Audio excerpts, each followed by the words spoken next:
I still remember the exact moment my world crumbled. I was sitting at our kitchen table, my acceptance letter to Northwestern University spread out in front of me like a golden ticket to my future. My hands were shaking with excitement as I showed my parents the scholarship offer, partial, but significant. All I needed was help with the remaining tuition, something we'd discussed for years. "Dad, look. I got in. And with this scholarship, we only need to cover about $30,000 a year. Remember how you always said education was the best investment?" I was practically bouncing in my chair, my heart racing with anticipation. But instead of the proud smile I expected, my father's face turned cold. Stone cold. He barely glanced at the letter before pushing it back across the table like it was contaminated. "I'm not paying for your college, Sarah. Figure it out yourself."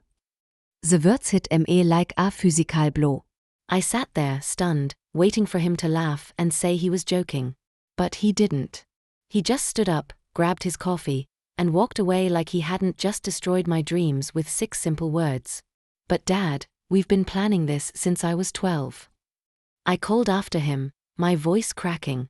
"You helped me with every college application, drove me to campus visits, talked about how proud you'd be when I graduated." He stopped in the doorway, his back still turned to me. "Things change, Sarah. You're 18 now. Time to learn about the real world." My mom sat there in silence, her eyes darting between me and my father's retreating figure. When I looked at her desperately, she just shrugged and whispered, "You know how your father is when he makes up his mind." But I didn't know. This wasn't the father who had spent hours helping me with math homework, who bragged about my grades to his friends, who promised me that if I worked hard, he'd make sure I could go to any college I wanted. This was a stranger wearing my father's face. The next few weeks were a blur of desperate conversations and mounting frustration. Every time I tried to talk to him about it, he'd shut me down with the same cold indifference. "Isa it no, Sarah. End of discussion." He wouldn't even look at me when he said it. I watched him pay for my younger brother's expensive hockey equipment without blinking, watched him hand over hundreds of dollars for my sister's dance competitions, watched him upgrade his truck because a man needs reliable transportation. But when it came to my education, my future, suddenly money was too tight. The injustice of it all was eating me alive. I'd been the perfect daughter. Straight A's, honor roll, student council, volunteer work. I'd done everything right. I'd followed every rule, met every expectation, and this was my reward? A door slammed in my face just when I needed him most? I started working double shifts at the local diner, my college acceptance letter pinned to my bedroom wall like a cruel reminder of what I couldn't have.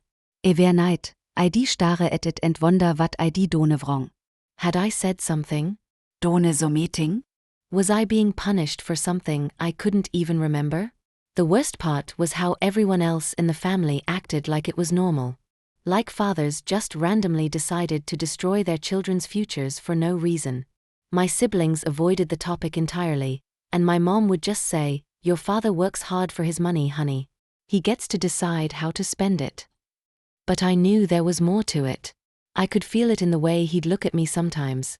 Not with anger, but with something that looked almost like guilt? Or maybe disgust. I couldn't tell anymore. All I knew was that the man who used to be my hero had become my biggest obstacle, and I had no idea why. That's when I made the decision that would change everything. If he wouldn't help me get to college, I'd find another way. I'd prove to him, and to myself, that I didn't need his approval or his money to succeed. I'd show him exactly what he was throwing away. But first, I had to understand why he'd thrown it away in the first place. 6 months after the college rejection, I was still living at home, working 2 jobs and taking community college classes to keep my academic dreams alive. The tension in the house was suffocating. My father and I barely spoke, and when we did, it was pure ice. But then my grandmother got sick. Grandma Rose, my dad's mother, had always been my ally. She was the one who taught me to stand up for myself, to never let anyone dim my light. When she was diagnosed with stage 4 pancreatic cancer, I spent every free moment by her bedside. It was during one of those late-night hospital visits that everything changed. Grandma was drifting in and out of consciousness, the morphine making her say things she'd normally keep locked away. I was holding her hand, reading to her from her favorite book, when she suddenly gripped my fingers with surprising strength. "Sarah, honey," she whispered, her eyes more lucid than they'd been in days. "There's something you need to know about your father." I leaned closer, thinking she was going to tell me some story about his childhood, maybe something that would help me understand his behavior. Instead, she said something that made my blood run cold. "He's not your real father, sweetheart. Your mother. She made a mistake, and Richard found out when you were born. He's been carrying that anger ever since." The words hit me like a freight train. I sat there, staring at her, convinced the medication was making her hallucinate. "Grandma, that can't be true." But she squeezed my hand again, tears streaming down her weathered cheeks. "I'm so sorry, baby. "I begged him to tell you years ago, to stop punishing you for something that wasn't your fault. But he's stubborn, just like his father. He couldn't get past the betrayal." My mind was racing, pieces of a puzzle I didn't even know existed suddenly clicking into place. The way he'd always treated me differently from my siblings, subtle but constant.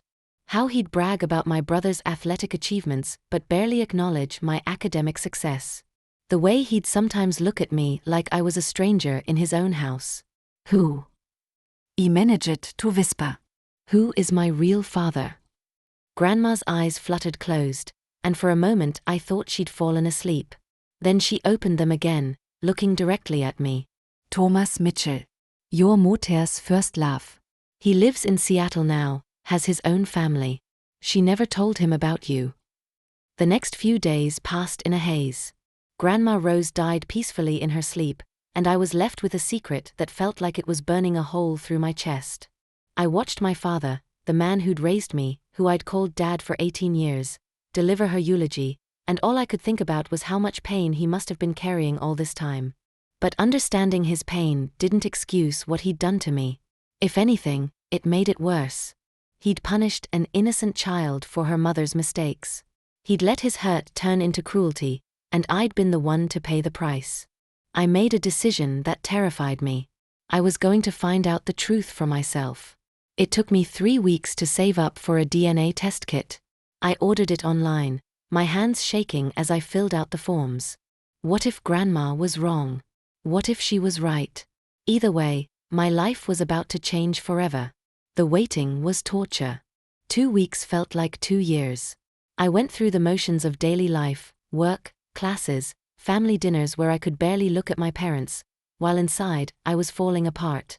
Then the email came. "Your DNA results are ready." I opened the file with trembling fingers, scrolling through pages of genetic information I barely understood. But there it was, clear as day in the Family Connections section, closed DNA matches found. "Thomas Mitchell. 99.9% probability of paternal relationship." I stared at the screen until my eyes burned. It was real. All of it. The man who'd raised me, who'd taught me to ride a bike and helped me with homework, wasn't my biological father. And the man who was, Thomas Mitchell, was a complete stranger living hundreds of miles away. But the DNA test revealed something else, something that made my hands shake as I read it. Thomas Mitchell wasn't just some random guy my mother had an affair with. He was successful. Really successful. The internet search I did immediately after revealed that he was a prominent architect in Seattle, with his own firm and a reputation for innovative sustainable design.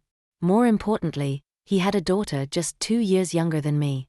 A daughter he'd put through private school, a daughter who was currently studying architecture at MIT. A daughter whose college education he'd proudly funded, based on the glowing social media posts I found. The irony was crushing. The man who'd refused to pay for my education wasn't even my real father. Meanwhile, my actual father was out there, proudly supporting his other daughter's dreams. Dreams that weren't so different from mine. I had a choice to make. I could keep this secret, continue living the lie, and find my own way to college. Or I could reach out to Thomas Mitchell and see if the man who'd unknowingly given me life might be willing to give me a chance at the future I'd always dreamed of. The decision was terrifying, but it was mine to make. For the first time in months, I felt like I had some control over my destiny. I spent a week crafting the perfect email to Thomas Mitchell. How do you tell a stranger that you're the daughter he never knew he had? How do you explain 18 years of absence in a single message? In the end, I kept it simple and honest. Dear Mr. Mitchell, my name is Sarah, and I believe you knew my mother, Linda Collins, about 19 years ago. I recently discovered through DNA testing that you're my biological father. I understand this must come as a shock, but I'd very much like to speak with you if you're willing. I hit send before I could lose my nerve. He called me 3 hours later. Sarah. His voice was gentle, uncertain. I can't believe this. Your mother never told me. I had no idea. We talked for 2 hours that first conversation. He told me about his relationship with my mother, how they'd dated seriously in college before she suddenly broke things off and disappeared. He'd tried to find her, but she'd moved away and changed her number. He'd eventually moved on, gotten married, built a life in Seattle. I would have been there, he said, his voice thick with emotion. If I'd known about you, Sarah, I would have been there from day one. I would have been part of your life. The conversations that followed were awkward but healing. We FaceTimed almost daily, and I was amazed by how much we had in common. The same stubborn streak, the same love of learning, the same terrible habit of staying up too late reading. He was patient with my questions, understanding about my anger toward the situation. But the most incredible moment came when I finally worked up the courage to tell him about college. Northwestern, he said, his voice lighting up. Sarah, that's an incredible school. Wen do you start? I didn't go, I admitted, the shame burning in my chest. I couldn't afford it. My dad, Richard, he refused to help pay for it. The silence that followed was deafening. When Thomas finally spoke, his voice was tight with barely controlled anger. He what? He refused to pay for your education?